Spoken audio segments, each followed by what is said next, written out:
Hello friends, welcome back to my channel YouTube channel Next Gen Learning. As we all know, we are going to discuss all geography chapters from CBSE grade 6 to 10 in a serial order. In my previous video, I had already started grade 8 chapter 1 resources. So let us continue that procedure. And today we are going to discuss chapter 2 land, soil, wildlife centuries, means all natural resources we are going to discuss in this chapter very briefly.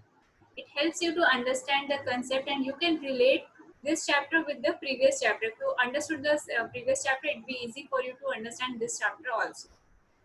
So let us start. Why should we waste our time? Give me 1 second. Let me start sharing my screen. And if you like the video, please like it, subscribe my channel for notification of more videos. Thank you so much. So let's start. Our second chapter is about land, soil, water, natural vegetation and wildlife resources, which I had already discussed with you. And again, I'm going to share my PDF link with you so that whenever you want, you can study from there also. Let us start with the case study once again, as social studies is a subject of case study, right? So let us start.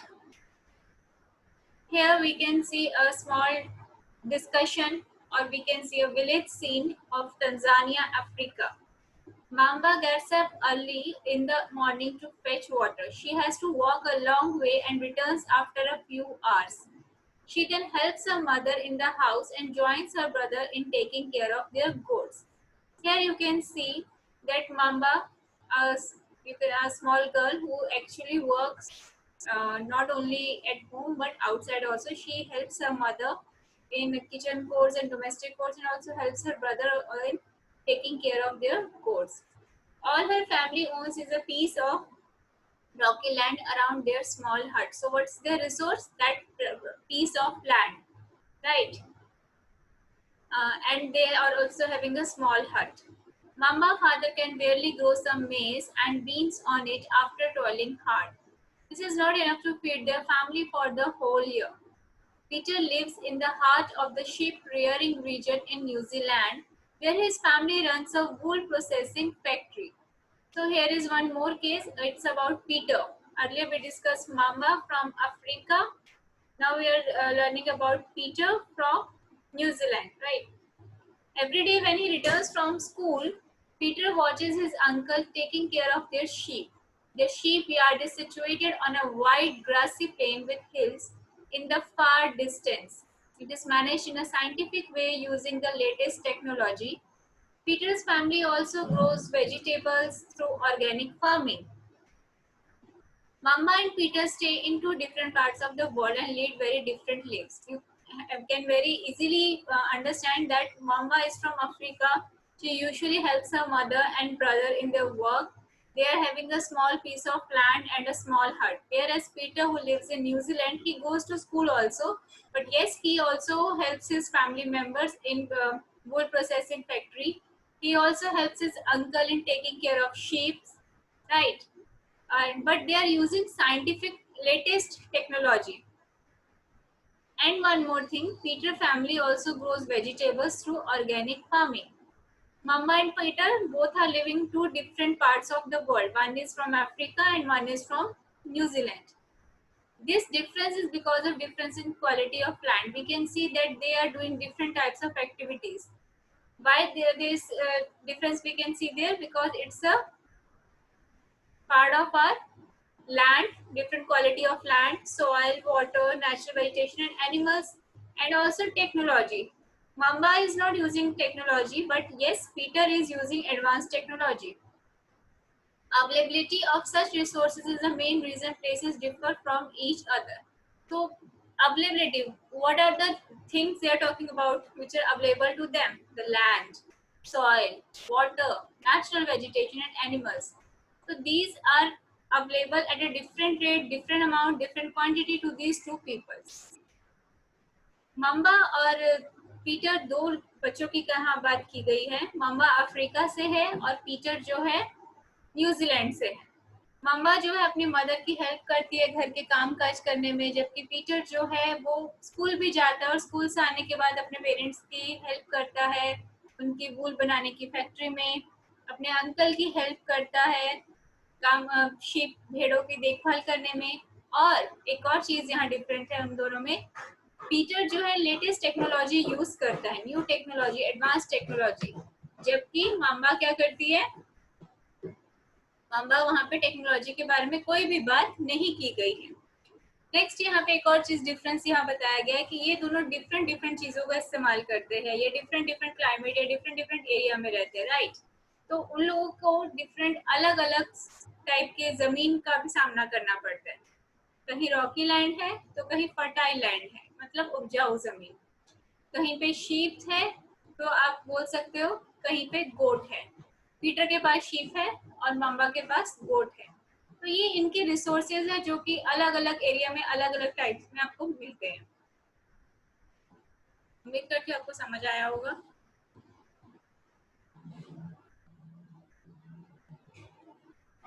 Now there is one fact for you, आप लोगों के लिए एक fact यहाँ discuss किया जा रहा है। 90% of world population occupies only 30% of land area. Remaining 70% of the land is either sparsely populated or inhabited. Simply you can conclude that 90%, 90% दुनिया की जो आबादी है वो 30% जमीन पर रहती है, जबकि 70% एरिया जो है या तो वो स्पार्सली पॉपुलेटेड है या अनइनहेबिटेड। स्पार्सली पॉपुलेटेड मीन्स कम पॉपुलेशन है वहां पर, बोलो नहीं है, और अनइनहेबिटेड मतलब बिल्कुल भी नहीं है, वहाँ कोई भी नहीं रहते। तो 90% पॉपुलेशन सिर्फ और सिर्फ 30% एरिया में ही रहती है।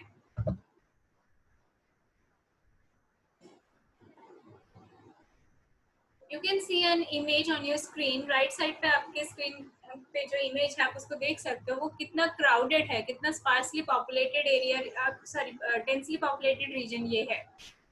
Land is among the most important natural resources. It covers only about 30% of total area of the Earth's surface, and all part of this small percentage are not habitable. जो जमीन है वो एक बहुत बड़ा हमारा नेचुरल रिसोर्स, राइट, बट इसका सिर्फ 30% पार्ट ही हम लोग यूज कर रहे हैं रहने के लिए, बाकी का नहीं। Uneven distribution of population in different parts of world is mainly due to varied characteristics of land and climate. पूरी दुनिया में पॉपुलेशन इक्वल नहीं है, some regions have you can say high density and some regions have low density, कुछ जगह ज्यादा population है तो कुछ जगह कम है, ठीक। तो ऐसा क्यों है, इसकी वजह से हम लोगों का ये क्यों है, क्योंकि जमीन लैंड कहीं फर्टाइल है, some lands are fertile, somewhere climate is not suitable for us. So rugged topography, steep slopes of mountains, low-lying areas susceptible to waterlogging, desert areas, thick forested areas are normally sparsely populated or uninhabited. तो जो land आपके लिए fertile है, like plain region is more fertile for you because of the availability of large number of reverse, water, right. So you can use that land for farming purpose. आपके लिए सबसे ज्यादा suitable topography या रहने की जगह कौन सी होती है, प्लेन। दुनिया की सबसे ज्यादा पॉपुलेशन प्लेन्स रीजन्स में रहते हैं, पर पहाड़ों में पॉपुलेशन कम है। आप इंडिया में आप देख सकते हो उत्तर प्रदेश की पॉपुलेशन ज्यादा है as compare to Himachal Pradesh and Uttarakhand. क्यों? क्योंकि उत्तर प्रदेश से जो है जमीन बहुत फर्टाइल है, इट्स फर्टाइल, और प्लेन गंगा वहां से जाती है, वहां से फर्टाइल सॉइल मिलता है, तो किसान ज्यादा वहाँ है, फार्मिंग ज्यादा होती है, फार्मिंग है तो एग्रोबेस इंडस्ट्रीज ज्यादा है, एग्रोबेस इंडस्ट्रीज है, आप बोल सकते हो टेक्सटाइल इंडस्ट्रीज भी वहाँ आपको ज्यादा मिलेगी, या फार्मिंग से रिलेटेड जो प्रोडक्शन होते हैं उनको बनाने के लिए भी इंडस्ट्रीज वहाँ आपको ज्यादा मिलती है। But as compare to fertile land और प्लेन रीजन, माउंटेन्स में कम है। क्यों? क्योंकि वहाँ पे स्नोफॉल रहता है, क्लाइमेट ठंडा होता है। डेजर्ट रीजन में भी सेम थी, वहाँ डेजर्ट एरिया में क्लाइमेट जो है बहुत गर्म होता है, हॉट होता है, वो भी आपको सुटेबल नहीं है। इसलिए बोला जाता है plains and rivers valleys offer suitable land for agriculture and these are densely populated areas of the world. इसलिए बोला जाता है कि प्लेन्स और रिवर वैलीज जो है सबसे सुटेबल रीजन है, आप बोल सकते हो, रहने के लिए, हम लोगों के लिए। Land use, how much part of land you are using for your set, for your industries or for your houses or for your community or for your rural areas or urban areas. Land is used for different purposes such as agriculture, forestry, mining, building houses, roads and setting up of industries. We all know land का इस्तेमाल अलग अलग चीज़ों के लिए होता है. Agriculture के लिए, फॉरेस्ट्री के लिए, माइनिंग के लिए. आजकल फॉरेस्ट्री भी ह्यूमन बीइंग करते हैं, राइट? क्योंकि नेचुरल फॉरेस्ट तो सब कट कर चुके हैं, डिफॉरेस्टेशन हो चुका है. फॉरेस्ट्रेशन प्रोसेस में फॉरेस्ट्री एक एक्टिविटी हो चुकी है हमारे लिए. Okay, this is commonly termed as land use. Can you list out the different ways in which Mambas and Peters family use their land? Use of land is determined by physical factors like topography, soil, climate, minerals, and availability of water. Human factors such as population and technology are also important determinants of land use pattern. Land का इस्तेमाल as हम भी already discuss कई कामों के लिए होता है, खेती बाड़ी के लिए, जंगल बनाने के लिए या माइनिंग के लिए, घर बनाने के लिए. इसे हम लैंड यूज बोलते हैं. बट लैंड यूज जिन फैक्टर्स पे डिपेंड करता है, we can not ignore those factors. जैसे कि topography, mountains, plateau, plain, island, desert, these all are parts of topography, right? Soil, climate, कहीं पे ब्लैक सॉइल है तो कहीं पे आप बोल सकते हैं एलुवियल सॉइल है. तो जहाँ एलुवियल सॉइल है means that is a fertile land because that soil is brought down by reverse, right? So large number of population we can see near the rivers. हम ज़्यादा से ज़्यादा population देख सकते हैं जहाँ पे river है, alluvial soil है. Climate, it's not possible for us to live in a hot climate. Similarly related to the cold climate. So we would prefer to live in a moderate climate. Means ना ज़्यादा गर्म हो ना ज़्यादा ठंडा हो. Minerals होना चाहिए, पानी होना चाहिए. ये सब चीज़ें हैं जिसकी वजह से हम लोग लैंड यूज करते हैं डिफरेंट पैटर्न्स में, और उसी हिसाब से हमारा पॉपुलेशन भी हम बोल सकते हैं डिपेंड करता है इन फैक्टर्स के ऊपर. Okay, next, land can also be divided by the land and community land. Land का इस्तेमाल हम लोग कम्युनिटी लैंड और कॉमन यूज पर्पस के लिए भी करते हैं.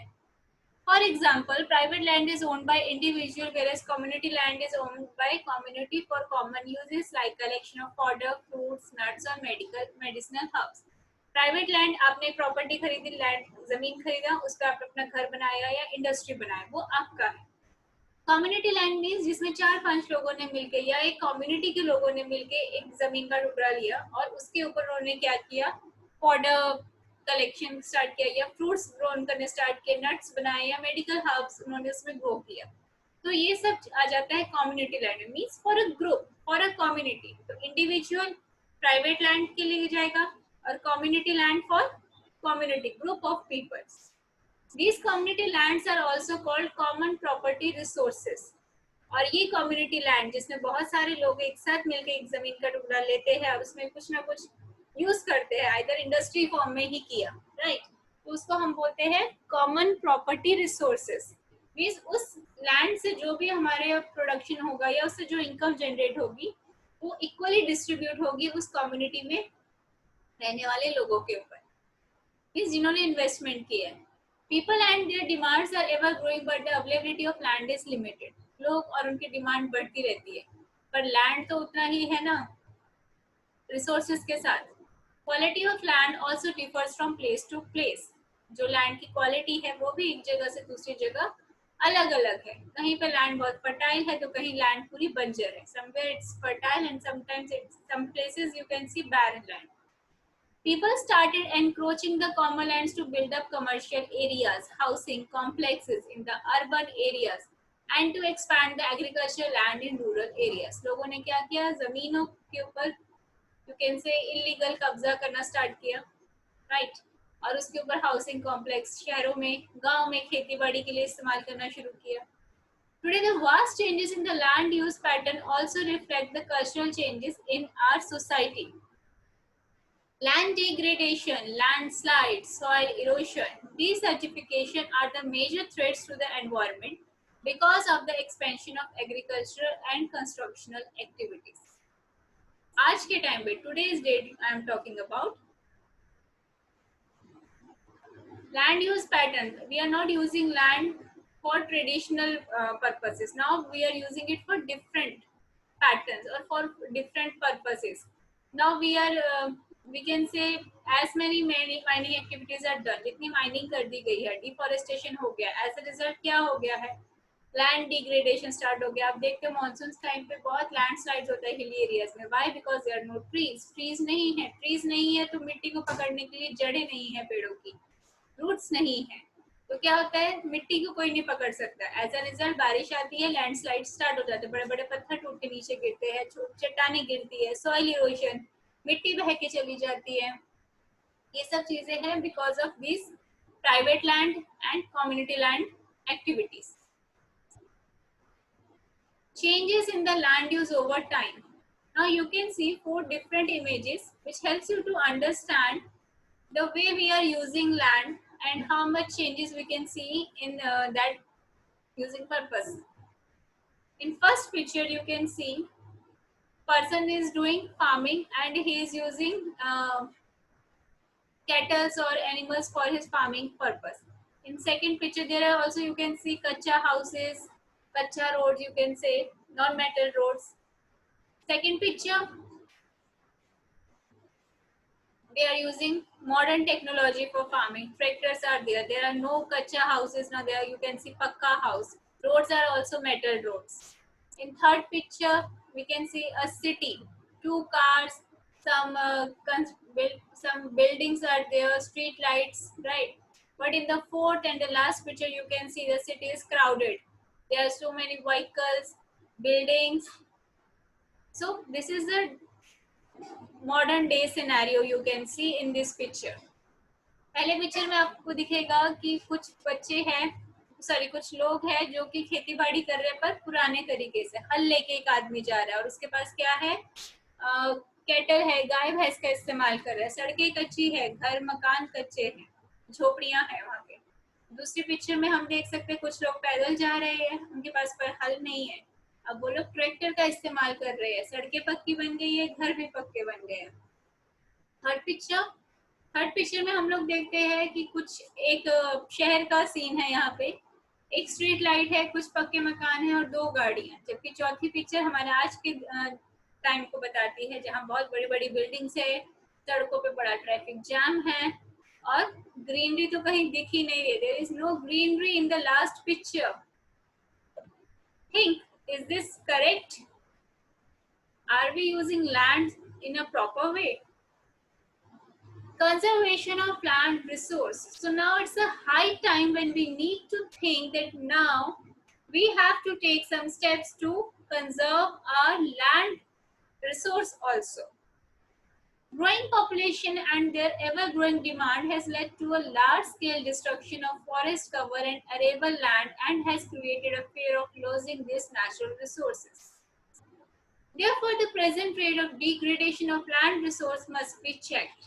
Afforestation, land reclamation, regulated use of chemical pesticides and fertilizers and checks on overgrazing are some of the common methods used to conserve land. Population जिस हिसाब से बढ़ रही है, डिमांड भी बढ़ रही है. एज अ रिजल्ट फॉरेस्ट को उतनी ही हिसाब लार्ज स्पीड में आप बोल सकते हो कट किया जा रहा है, काटा जा रहा है. डिफॉरेस्टेशन ज्यादा हो रही है, अफॉरेस्टेशन कम हो रही है. Now everyone has realised the fear of losing this natural resource. Now everyone wants to conserve this resource, right? So what this took the step, they started taking some steps like afforestation, growing large number of trees. ज़्यादा से ज़्यादा पेड़ों को उगाना, afforestation.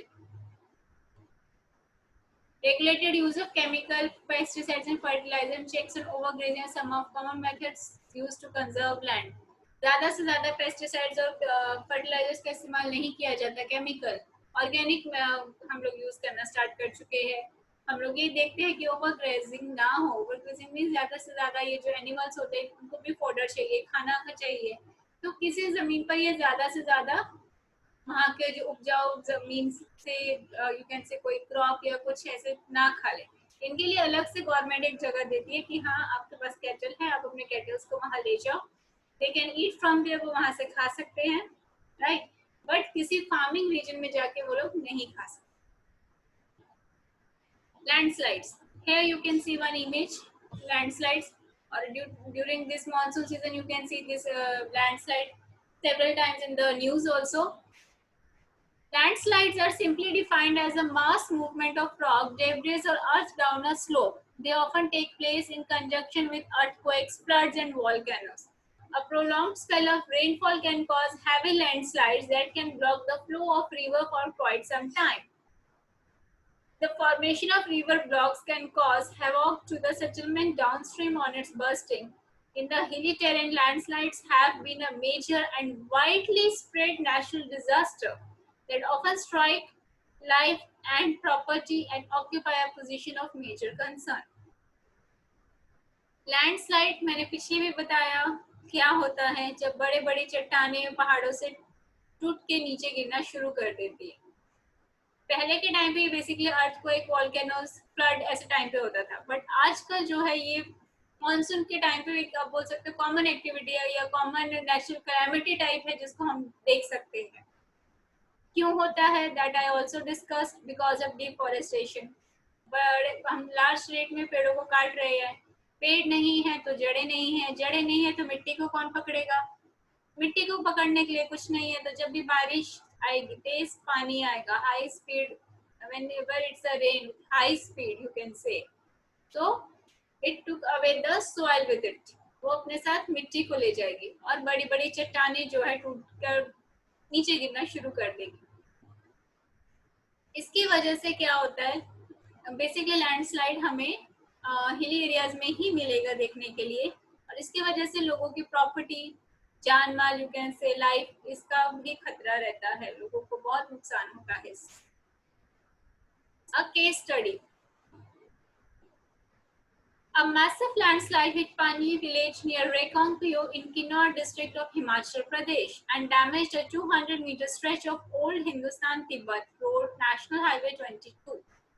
This landslide was triggered by intense blasting at Panji village. Due to the blasting, this weak zone of slope collapsed and caused intense damage to the road and nearby villages. The Panji village was completely evacuated to avoid any possible loss of life. यहाँ आपको एक case study बताया जा रहा है landslide को लेके, जो बेसिकली किन्नौर डिस्ट्रिक्ट हिमाचल प्रदेश में हुआ था। इसकी वजह से Hindustan Tibet road, national highway 22, उसको बहुत ज्यादा डैमेज हुआ। ये लैंडस्लाइड एक्चुअली एक ब्लास्ट की वजह से हुआ था जो पंजी विलेज में हुआ। Due to the blast this weak zone of slope collapse. Just because of blast, आपको पता है पहाड़ों में भी ब्लास्ट किया जाता है रोड्स बनाने के लिए, because it's not possible to break the rock continuously, so they do blast. So when they blast, when they practice this blasting activity, suddenly the weak zone, जो वहाँ का कमजोर क्षेत्र था, वहाँ पे एकदम से आप बोल सकते हो पहाड़ी जो एकदम से धम से नीचे गिर गई, स्लोप कोलैप्स्ड, और उसकी वजह से रोड को, नेशनल हाईवे 22 को नुकसान हुआ। पंजी village was completely vacated to avoid any possible loss of life. तो पंजी विलेज को जो है पूरा का पूरा खाली कर दिया गया ताकि वहां किसी की जान को कोई नुकसान ना हो।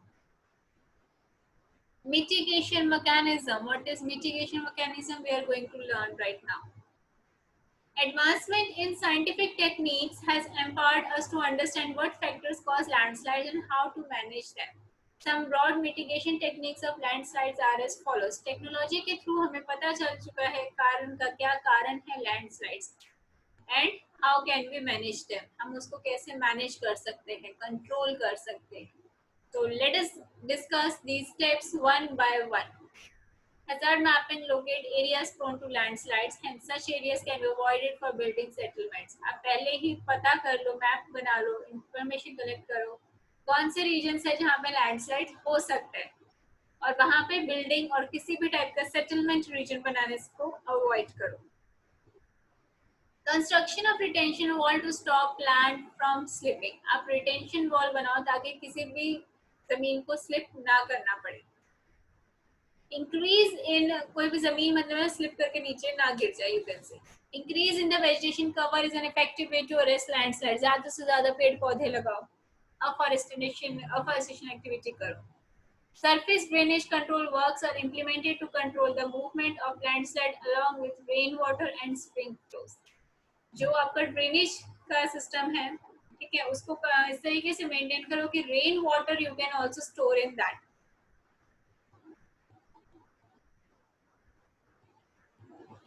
Now we are discussing about soil erosion, landslides. So next question which comes in our mind, how soils are formed? इस मिट्टी जो है कैसे बनती है? Weathering, breaking up and decay of exposed rocks by temperature changes, frost action, plants, animals and man. जो weathering activity, जो बड़े बड़े पत्थर हम देखते हैं पहाड़ों पे, इनके ऊपर जब आप बोल सकते हो टेम्परेचर का असर होता है, कभी टेम्परेचर ज्यादा होता है, कभी टेम्परेचर कम होता है, फ्रॉस्ट एक्शन, प्लांट्स, कभी उसमें से आप देखते हो चिड़िया आ जाती है तो, या कुछ भी हो, पत्थर के बीच में से, बड़े से चट्टान के बीच में से एक पौधा निकल आया, वो पौधा धीरे धीरे जब बढ़ता है तो अपनी जड़ों को फैलाता है, जैसे जैसे वो जड़ें फैलाता है वो पत्थर जो है वीक होना शुरू होता है, और इतना वीक हो जाता है लास्ट तक आता है कि वो टूट जाते हैं, टूट के वो छोटे छोटे पीसेस में पड़ जाते हैं। उसके बाद अगेन टेम्परेचर का असर पड़ता है, गर्म ज्यादा टेम्परेचर हो जाता है तो वो धीरे धीरे धीरे वो ब्रेक डाउन होना शुरू होता है, या कोई बड़ा सा जानवर उसके ऊपर पत्थर पैर रख के चला गया, हाथी टाइप का, तो वो टूट जाएगा, तो जितना वो टूटा जाएगा उतना ही उसमें से सॉइल बनता जाता है। फ्रॉस्ट एक्शन में भी सेम थिंग है, like in hilly region what happen, जब बारिश की बूंद पड़ती है, बारिश होती है, तो वो बूंदे पत्थर के बीच में जो क्रैक होता है उसमें चली जाती है, राइट। तो क्या होता है जब टेम्परेचर या आप बोल सकते बहुत ठंडा हो गया, माइनस में चला गया, तो वो लिक्विड से क्या बन जाएगा, सॉलिड, राइट। साइंस में पढ़ा होगा आप लोगों ने, लिक्विड टू सॉलिड में कन्वर्ट हो जाता है, तो वो जो सॉलिड होगा, solid take occupy space, solid को ज्यादा स्पेस चाहिए एज कम्पेयर टू लिक्विड, तो वो भी पत्थर को तोड़ देगा, अगेन उसमें से सॉइल बन जाएगी। तो do you know it takes hundreds of years to make just 1 centimetre of soil. 1 centimetre soil बनाने के लिए, कम से बनने के लिए, बनाना नहीं बनने के लिए, इट्स अ नेचुरल प्रोसेस, तो हंड्रेड्स ऑफ ईयर लग जाते हैं।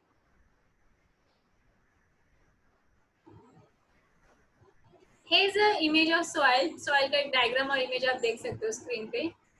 तो टॉप सॉइल, जो सॉइल का टॉप लेयर है, ये green colour, it is full with humus and vegetation. Brown layer is subsoil with sand, silt and clay. Yellow is a weathered rock material, और ये जो ब्राउन नीचे एकदम स्टोन्स हैं, that is a parent rock, जिसमें से ये सारी चीजें बनकर आई है। फैक्टर्स ऑफ सॉइल फॉर्मेशन, क्या कारण है जिससे सॉइल बनता है, उसका भी तो कोई कारण होगा, चलो जानते हैं। Major factors of soil formation are the nature of the parent rock and climatic factor. Other factors are the topography, role of organic material, and time taken for the composition of soil formation.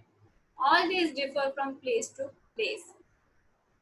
Soil formation का जो main reason है, आप बोल सकते हो parent rock और climatic factor की वजह से सॉइल बनता है। पेरेंट रॉक जो नीचे का मेन रॉक रह जाता है, वो टूट के उसमें से जो सॉइल बनता है, तो पेरेंट रॉक वो है। और उसके ऊपर जो क्लाइमेट का असर पड़ता है, टेम्परेचर का, जैसे मैंने बोला बारिश, बर्फ बन जाना, right.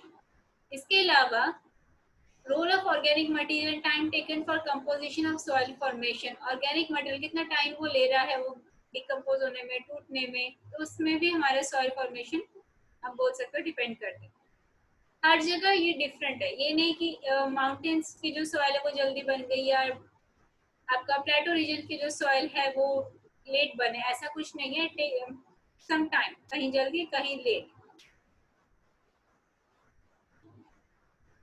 Factors affecting soil formation. Now we are going to discuss the factors which plays major role in the formation of soil.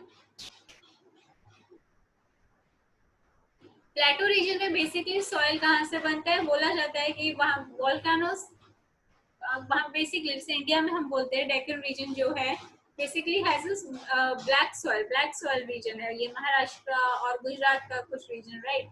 तो क्यों, बिकॉज ब्लैक सॉइल कहाँ से आता है, जब वॉल्केनो इरप्ट होता है, लावा निकलता है, कूल डाउन होके वो ब्लैक कलर का बड़ा इग्नियस रॉक बन जाता है, देन उसके ऊपर भी यही वेदरिंग एक्टिविटी होती है, फिर वो टूट के सॉइल बन जाता है। तो हम बोल सकते हैं कि हाँ, सॉइल फॉर्मेशन में टाइम लगता है और डिफरेंट डिफरेंट फैक्टर्स है, वो सॉइल का कलर भी हमारे अलग होता है। Now factors affecting soil formation, parent rock determines color, texture, chemical property, minerals, content, permeability. Parent rock हमें बताता है कि सॉइल का क्या कलर है, क्या टेक्सचर है, कितना मोटा है, कितना पतला है, उसके अंदर से कौन कौन से मिनरल मिल सकते हैं. Climate also, temperature, rainfall influence rate of weathering and humus. Flora and fauna and microorganisms affect the rate of humus formation. Relief, altitude and slope determines accumulation of soil. Time determines thickness of soil profile. Climate और parent rock भी already discussed. Flora, fauna भी मैंने आपको बताया ही है कि बड़े से रॉक में से जब प्लांट निकलता है या कोई बड़ा एनिमल उसके ऊपर पैर रखता है या कुछ भी उसको ब्रेक डाउन करते हैं, कुछ भी करके धक्का दे के गिर दिया या कुछ भी, तो उसमें भी जो है सॉइल बनता है. माइक्रो ऑर्गेनिजम्स उसके अंदर ह्यूमस बनाते हैं. कितना ह्यूमस होना चाहिए कि नहीं, कितना फर्टाइल वो उसको बना सकते हैं. टाइम आपको बताता है सॉइल में जितना टाइम लगा हुआ उतना उसकी थिकनेस होगी, उसकी आप बोल सकते हो प्रोफाइल जो है, सॉइल का प्रोफाइल जो है वो उतना थिक होगा. रिलीफ, ऑल्टीट्यूड, स्लोप, पहाड़ों का अलग सिस्टम है, वोल्केनो प्लेटो रीजन्स का अलग. प्लेन रीजन में सॉइल कैसे बन जाता है, एलुवियल सॉइल जो हम बोलते हैं, रिवर अपने साथ सॉइल लेकर आती है, it start depositing near it's bank. वो उसको डिपॉजिट करती रहती है, जमा करती रहती है. जमा करते करते करते वो एक सॉलिड फॉर्म ले लेता है, वो बन जाता है सेडिमेंट्री रॉक. और उस सेडिमेंट्री रॉक पे जब ये वेदरिंग, फ्लोरा, फौना, ये सब एक्टिविटीज होती है, तब वो टूट के बन जाता है alluvial soil. Degradation of soil and conservation measures. Now we are going to discuss about conservation measure for this soil also. Soil erosion आपको पहले भी बताया. Soil erosion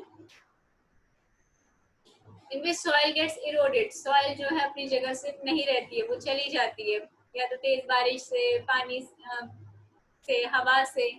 तो हमें वो सॉइल को भी बचाना है, क्योंकि वो सॉइल रहेगी तभी हम उसके ऊपर क्रॉप्स ग्रो कर सकते हैं. तो कौन कौन से मेजर्स है? पहला है mulching. Bare ground between plant is covered with a layer of organic matter like straw. It helps to retain soil moisture. जो बड़े बड़े प्लांट्स हैं उनके बीच की जमीन में हमें जो है वहां पे स्ट्रॉ ग्रो कर देना चाहिए, ताकि क्या होगा, या घास उगा दो तो क्या होगा, हमारे वहां के सॉइल की मॉइस्चर जो है मेंटेन रहेगी. Contour barriers, stones, grass, soil are used to build barriers along contours. आप पत्थर, छोटे छोटे पत्थर, घास, इन सब चीजों से बैरियर बना सकते हो, कंटूर बैरियर्स बना सकते हो. कंटूर बैरियर्स मीन्स जमीन से हाइट अबव मीन सी लेवल, तो समुद्र से या जमीन से ऊंचाई पे थोड़ा सा एक बैरियर फॉर्म में बना दी. बड़े बड़े पत्थर रख के, 8-10 पत्थर रख दिए, घास की बड़ी सी लेयर रख दी, इस तरीके से करके आप एक कंटूर बैरियर बना सकते. Rock dam, rocks are piled up to slow down the flow of water, which prevents gullies and further soil loss. बड़े बड़े से पत्थर रख दो ताकि मिट्टी जो है वहां से बह के ना निकले. इससे क्या होगा, हमारा गली इरोशन टाइप की चीजें नहीं होगी. ठीक है, गली इरोशन मीन्स छोटी छोटी गलियों टाइप से मिट्टी बह के निकल जाती है. पानी आता है, पानी अपने साथ मिट्टी को भाग ले जाता है, वो चीजें नहीं होगी. Types of farming. Terrace farming, जो फार्मिंग हमारे पहाड़ों में होती है, टेरेस से ही समझ आ गया होगा वो, it's like a staircase form में. इमेज आपके सामने है. These are made on the steep slopes so that flat surfaces area grows available to grow crops. They can reduce surface runoff and soil erosion.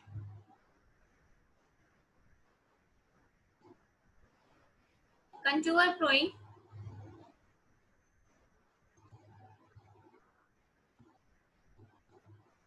Flowing parallel to the contour of a hill slope to form a natural barrier for water to slow down the slope. आपने क्या किया, आपने parallel जितना भी आपका trees या crops grow आपने किया है, उसी के पैरेलल आपने साइड पे नेचुरल बैरियर आपने किया किसी भी चीज से, लाइक सॉइल से, ग्रास से, सो दैट आप you can stop the flow of water. Shelter belts. In the coastal and dry regions, rows of trees are planted to check the wind movement to protect soil cover. Coastal regions और जो dry regions है like desert areas, वहां पे trees एक line में grow कर दिए जाते हैं. You can see this image on your screen, ताकि आप ये पता कर सको कि विंड किस कैसे मूव कर रही है, कहाँ से आ रही है, और आप सॉइल को प्रोटेक्ट कर सकते हो. Water and water cycle.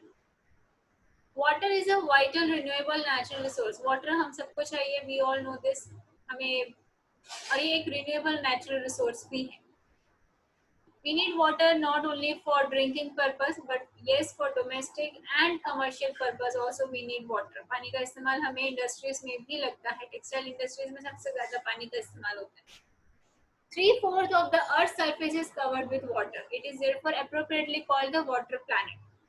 अर्थ का 3/4 हिस्सा 3/4 पार्ट जो है पानी से भरा हुआ है, इसलिए इसको हम लोग वाटर प्लैनेट भी बोलते हैं.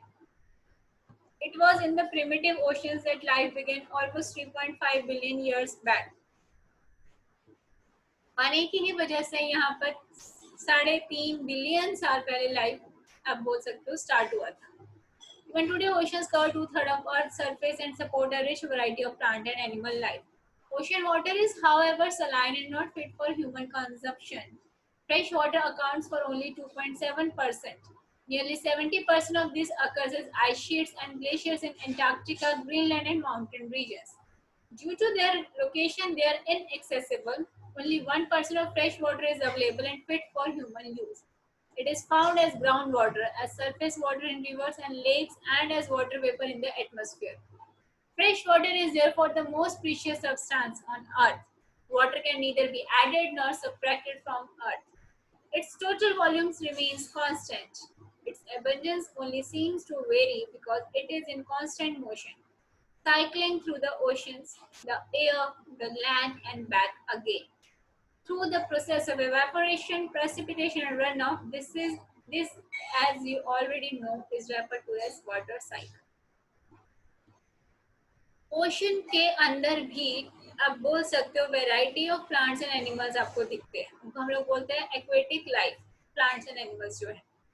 ओशन का पानी, समुद्र का पानी नमकीन होता है इसलिए हम उसे पी नहीं सकते, तो पीने के लिए हमारे पास फ्रेश वाटर सोर्स है जो कि पर 2.7% ही अवेलेबल है हमारे अर्थ में, जिसका आप बोल सकते हो 70% आइस शीट मतलब बर्फ के फॉर्म में एंटार्क्टिका, ग्रीनलैंड और बाकी माउंटेन रीजन्स में हमें मिलते हैं, पर वो इतने ऊंचाई पे है या आप बोल सकते हैं ऐसे रीजन से कि हम लोग वहां जाके रोज पानी नहीं ले सकते, right.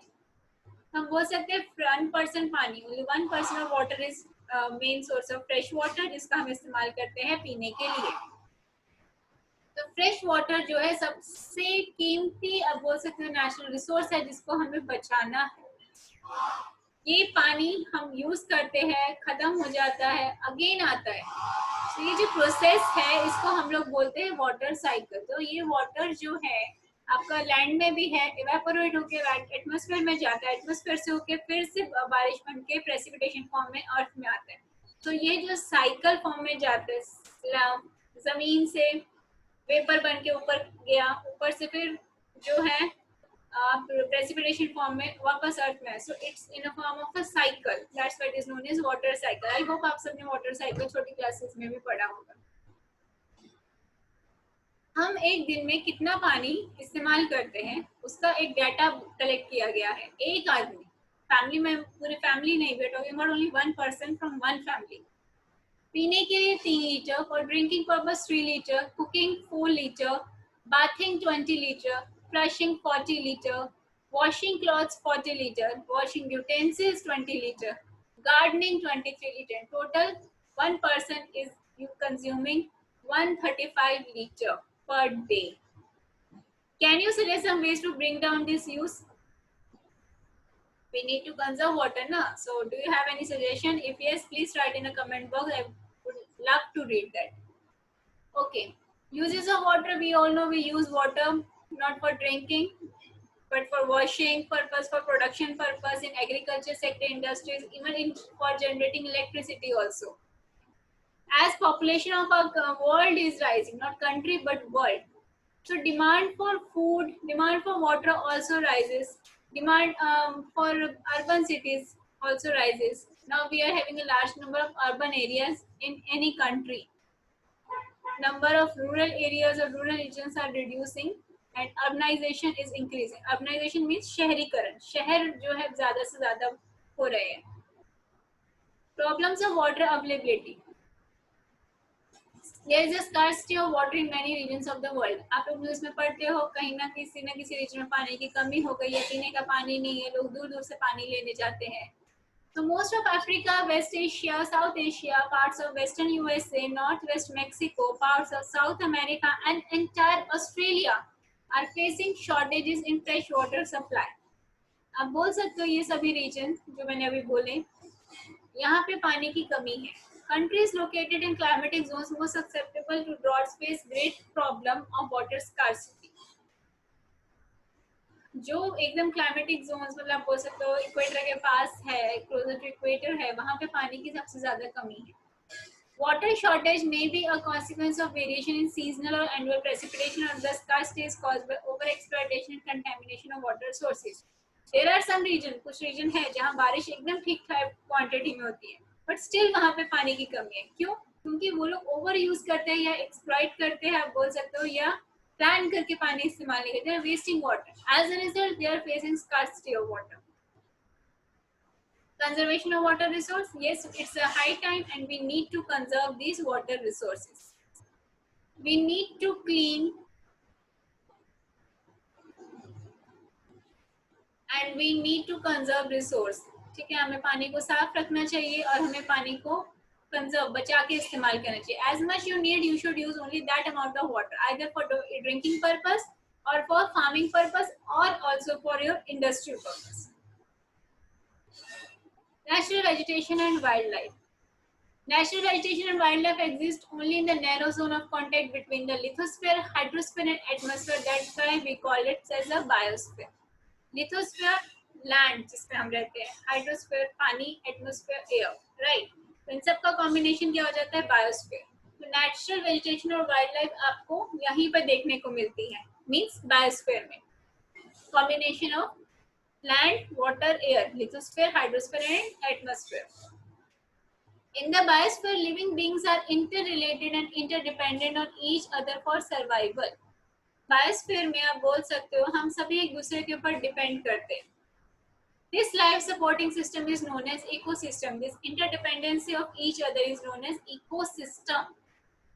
Vegetation and wildlife are valuable resources. Plants provide us with timber, give shelter to animals, produce oxygen we breathe, protect soil, so essential for growing crops, acts as shelter beds, helps in storage of underground water, gives us fruit, nuts, latex, turpentine oil, gum, medicinal plants, and also the paper that is so essential for your studies. There are innumerable use of plants and you can add some more. So we need plants not only for breathing but for other purposes also, like they gave us fruits, nuts, food, paper, right? So it's time for us to save our vegetation also. You can see some images of vegetation and wildlife on your screen. On the left side, it's a Brahm Kamal. It's a medicinal herb which we use in Ayurvedic medicines. And on the right side, you can see a blue kingfisher, a very beautiful bird. Wildlife. Wildlife includes animals, birds, insects, as well as aquatic life forms. Yes, aquatic life also comes in the category of wildlife. Aquatic animals, not plants. Okay. They provide us milk, meat, hides, and wool. Insects like bees provide us honey, help in pollination of flowers, and have an important role to play as decomposer in the ecosystem. Insects like bees वो हमें सिर्फ शहद ही नहीं देते, पर yes, pollination of flowers means flowers को grow करने में, right? पौधों में जो फ्लावर्स निकलते हैं, रोज कई रोज निकलते हैं, कई 2 दिन बाद निकलते हैं, कोई हफ्ते में निकलते हैं, तो उसमें भी बीज हेल्प करती है. कैसे? एक का सीड ले जाके, आपने देखा होगा फ्लावर के बीच में वो बैठती है, वहां से जूस ये वहां से सीड ले जाके दूसरे में डाल देती है. एज अ रिजल्ट वहां से न्यू फ्लावर आ जाता है. सेम प्रोसीजर जैसे बर्ड्स फ्रूट खा के सीड यहाँ वहाँ फेंक देते हैं तो ट्री हम लोग ग्रो करते हैं, सेम प्रोसीजर से हम फ्लावर्स भी खाते हैं. Birds feed on insects and act as decomposer as well. Insects जो है कोई हमारे यहाँ जो एनिमल्स है डेड हो जाते हैं, उनको डिकम्पोज करने में हेल्प करते हैं. Birds feed on insects. जो birds हैं वो ये insects खाती है और yes, they also helps us in a decompose. Vulture, due to its ability to feed on dead livestock, is a scavenger and considered a vital cleanser of the environment. Vulture जो है एक important scavenger है और important हम human being के लिए भी है, बिकॉज इट्स अ वाइटल चीज ऑफ द एनवायरनमेंट। ये एनवायरनमेंट को क्लीन रखने के लिए सबसे ज्यादा इम्पॉर्टेंट रोल प्ले करते हैं, आप बोल सकते हो।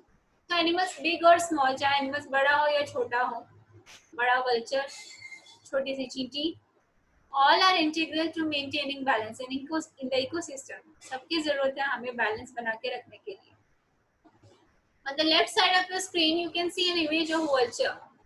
Vulture in the Indian subcontinent were dying of kidney failure shortly after scavenging livestock treated with diclofenac, a painkiller that is similar to aspirin or ibuprofen.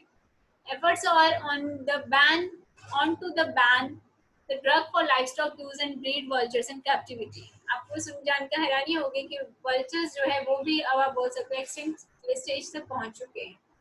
इनकी डेथ ज्यादा से ज्यादा हो रही है बिकॉज ऑफ किडनी फेलर। और kidney failure क्यों होता है? ज्यादा से ज्यादा लाइफ स्टॉक मीन्स ये जो हमारे कैमल्स है, काउ है, बफलोज है, जिनका इस्तेमाल हम लोग फार्मिंग में यूज करते हैं। फार्मर्स क्या करते हैं? फर्टिलाइजर्स का यूज करते हैं अपने क्रॉप्स में। तो उनका फॉडर ये कैमल, काउ, गोट ये लोग खाते हैं। जब ये मर जाते हैं तो इनको जमीन पे तो वो लोग ऐड नहीं, हम फेंक के चले जाते हैं। तो इनको जब वल्चर खाता है तो उनके अंदर से वो केमिकल वल्चर के अंदर चला जाता है। एज अ रिजल्ट वल्चर उसको डाइजेस्ट नहीं कर पाते और उनका किडनी फेल हो जाता है। तो कौन से है वो केमिकल? डाइक्लोफेनेक, जो कि एक पेन किलर टाइप का है, एस्पिरिन और इबुप्रोफेन के जैसे ही। इवन इसका इस्तेमाल लाइफ स्टॉक की ट्रीटमेंट के लिए भी यहाँ किया जाता है। अगर किसी को दर्द है, तकलीफ है, तो उनको as a painkiller form में भी दिया जाता है। तो इसीलिए गवर्नमेंट ने बैन किया है कि हम लोग इस टाइप का ड्रग लाइफ स्टॉक को ना दे, इवन फर्टिलाइजर्स का इस्तेमाल भी फार्मिंग में ना करें। Distribution of natural vegetation. Growth of vegetation depends primarily on temperature and moisture. Right. The major vegetation types of the world are grouped as forest, grasslands, crops and tundra. हम बोल सकते हैं हमने जितने भी हमारे वेजिटेशन है उसको डिवाइड कर दिया है कुछ कैटेगरीज। कहीं फॉरेस्ट है तो कहीं ग्रासलैंड है, कहीं श्रब है तो कहीं टुंड्रा है। In areas of heavy rainfall, huge trees may thrive. Forests are thus associated with areas having abundant water supply. As the amount of moisture decreases, the size of trees and their density reduces. In the regions of moderate rainfall, short stunted trees and grasses grow, forming the grasslands of the world. In dry areas of low rainfall, thorny shrubs and scrubs grow. In such areas, plants have deep roots and leaves have thorny and waxy surface to reduce loss of moisture by transpiration. Tundra vegetation of cold polar regions comprise of mosses and lichens. So हमने यहाँ पे different types of vegetation पढ़े हैं, right. जैसे पहले में हमने उनकी कैटेगरीज पढ़े, forest, grassland, shrubs and tundra. वो रीजन्स जहाँ पे सबसे ज्यादा बारिश होती है, हैवी रेनफॉल है, वहाँ पे ट्रीज भी बहुत ज्यादा है, ठीक है। तो यहाँ पे पानी की सप्लाई की कमी नहीं है बिकॉज रेनफॉल सबसे ज्यादा है, तो ट्रीज भी ज्यादा ग्रोन होते हैं। तो इनका अगर मॉइस्चर वहाँ पे कम होता रहेगा, मीन्स बारिश कम होनी शुरू हो जाती है, तो साइज ऑफ ट्रीज और उनकी डेंसिटी मतलब ग्रोथ और उनकी पॉपुलेशन, ज्यादा पेड़ भी नहीं वहाँ पर होंगे, वो कम होते जाएंगे। In the regions of moderate rainfall, short stunted trees, जहाँ पे मॉडरेट रेनफॉल होता है, ना ज्यादा बारिश ना कम बारिश, ठीक ठाक मीडियम यू कैन से, तो वहाँ के पेड़ों का साइज जो शॉर्ट होता है, छोटा होता है, वहाँ ज्यादा से ज्यादा ग्रासेस ग्रोन होती है, जैसे कि हम लोग देख सकते हैं टुंड्रा वेजिटेशन रीजन्स पे, ठीक है। प्रेरी ग्रासलैंड रीजन्स बड़ी बड़ी घास होंगी, पेड़ नहीं होंगे। फॉरेस्ट को आगे हमने डिवाइड कर दिया कैटेगरीज में, एवरग्रीन और डेसिडियस रीजन्स। एवरग्रीन फॉरेस्ट जो पूरा साल हरे भरे रहते हैं। डेसिडियस ट्रीज फॉरेस्ट जहाँ पे कि पेड़ अपने पत्ते गिरते हैं, ठीक है। अच्छी बारिश होती है तो उसमें नए पत्ते आते हैं, नहीं तो रूखा सूखा होके ही पड़ा रहता है। Today, there are many more people in the world than there were 2 centuries back. To feed the growing numbers, large area of forests have been cleared to grow crops. ज्यादा से ज्यादा लोगों को खिलाने पिलाने के लिए हम लोग क्या करते हैं? जंगलों को काट देते हैं और वहाँ पे क्या करते हैं? क्रॉप्स ग्रोन करना शुरू कर देते हैं, खेती बाड़ी। Forest cover all over the world is vanishing rapidly. तो फॉरेस्ट रीजन जो है पूरी दुनिया में, ये नहीं कि सिर्फ इंडिया में, खत्म हो रहे हैं। high time to conserve natural vegetation and wildlife also. Forests are a wealth. Plants give shelter to the animals and together they maintain the ecosystem. Forest हमारा आप बोल सकते हो धन है जिसको हमें बचाना है. प्लांट्स जो है फॉरेस्ट में जो हमारे पेड़ पौधे हैं वो बहुत सारे जानवरों को बर्ड्स को शेल्टर देता है रहने के लिए. Change of climate and human interfaces can cause the loss of natural habitats for the plants and animals. Climate में चेंजेस आ रहे हैं, ह्यूमन का ज़्यादा इन्वॉल्वमेंट हो गया, इस वजह से क्या हो गया, फॉरेस्ट खत्म हो रहे हैं. फॉरेस्ट खत्म हो रहा है तो प्लांट्स और एनिमल्स भी खत्म हो रहे हैं, इनका शिकार हो जाता है या मर जाते हैं भूख से. Many species have become vulnerable or endangered and some are on the verge of extinction. Just because of human interference. इंसान के क्या बोल सकते हो, हर चीज में घुसने की आदत की वजह से क्या हो गया है, बहुत सारे जानवर खत्म हो गए हैं या एक्सटिंक्ट हो गए या उस कगार पर पहुंच गए कि हाँ अब वो खत्म हो जाएंगे. Deforestation, soil erosion, constructional activities, forest fires, tsunami, and landslides are some of the human-made and natural factors which together accelerate the process of extinction of these great natural resources. पेड़ों का कटना, soil erosion, construction activities, इन सब की वजह से भी आप बोल सकते हो कि natural resources खत्म हो रहे हैं. Natural resources में क्या क्या था? हम लोग अभी plants और animals की बात कर रहे हैं, ठीक है? Next is national park और biosphere reserve क्या होता है? National park is a natural area. Okay, natural area है जिसको डिजाइन किया जाता है इस तरीके से कि हम लोग ज्यादा से ज्यादा प्लांट्स और एनिमल्स को बचा के रख सकें आने वाली जनरेशन के लिए और हमारे खुद के लिए. Biosphere reserves, it's a series of protected areas linked through a global network. Biosphere reserves क्या है, आपका एक सीरीज है कि हाँ ये एरिया इसके लिए, ये एरिया इसके लिए, और वो एक नेटवर्क फॉर्म में ग्लोबली हम यूज करते हैं. इसके थ्रू हम लोग कंजर्वेशन और डेवलपमेंट दोनों पे ही फोकस रखते हैं. National park, wildlife sanctuaries, biosphere reserves are made to protect our natural vegetation and wildlife. Conservation of creeks, lakes, and wetland is necessary to save the precious resource from depletion. अगर हम ये conserve करेंगे तभी हम इनको बचा के रख सकते हैं खत्म होने की कगार से. हमें बैलेंस बना के रखना है. There should be a proper balance between number of species. Okay. And we should not disturb them. हमें उसको डिस्टर्ब नहीं करना है. Species includes all plants and animals. ये नहीं कि प्लांट्स बचा लिया एनिमल्स खत्म कर दिए. नो, दोनों को ही बचाना है. अवेयरनेस प्रोग्राम करना है, लोगों को अवेयर करना है. लाइक सोशल फॉरेस्ट्री वन महोत्सव हम हर साल मनाते हैं, राइट? क्यों मनाते हैं? ताकि लोगों को इम्पोर्टेंस पता चले ट्रीज की. ट्रीज रहेंगे तो एनिमल्स भी रहेंगे, इंसेक्ट्स भी रहेंगे.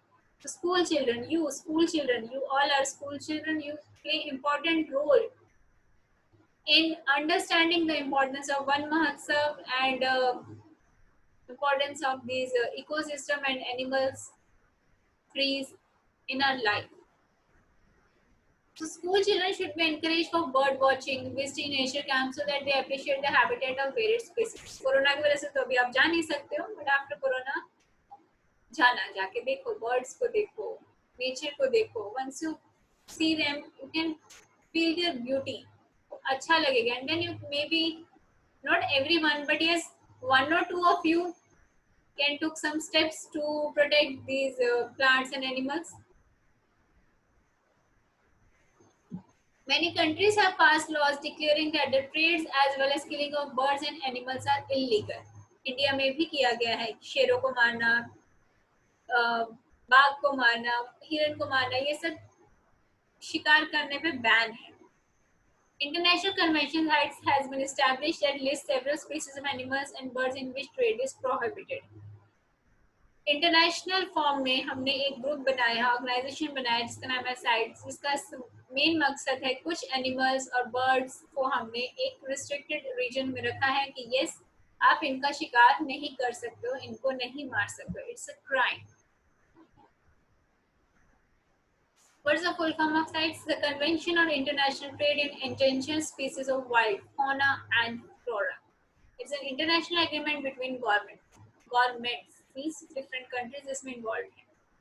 It aims to ensure that international trade in specimens of wild animals and plants does not threaten their survival. Roughly 5,000 species of animals and 28,000 species of plants are protected. 5000 species animals और 28000 species plants के हमने इस बोल सकते agreement के through save किए हैं. Examples are bears, dolphins, catchy corals, orchids, and aloes are some examples. So now I am done with my chapter. Hope you understood it very well. Still, if you have any query, please write in the comment box, or you can fill the contact information link which I am going to share once again in the description box. कुछ भी doubt है, कुछ भी problem है, please ask. I would love to solve it. जितनी बार भी पूछोगे मैं इरिटेट नहीं होंगी. Okay, I want to help you. So if you like the video, please like it, subscribe it, share it with your friends. We'll meet soon with the explanation of this, with the question answers explanation of this chapter, and later on chapter 3, 4, 5, 6. Once grade 8 series is done, we will continue with grade 9, 10, 6 and 7. So for today, that's it. Thank you so much. But let me keep reminding you, please click on the bell icon for subscribing my channel. Thank you so much.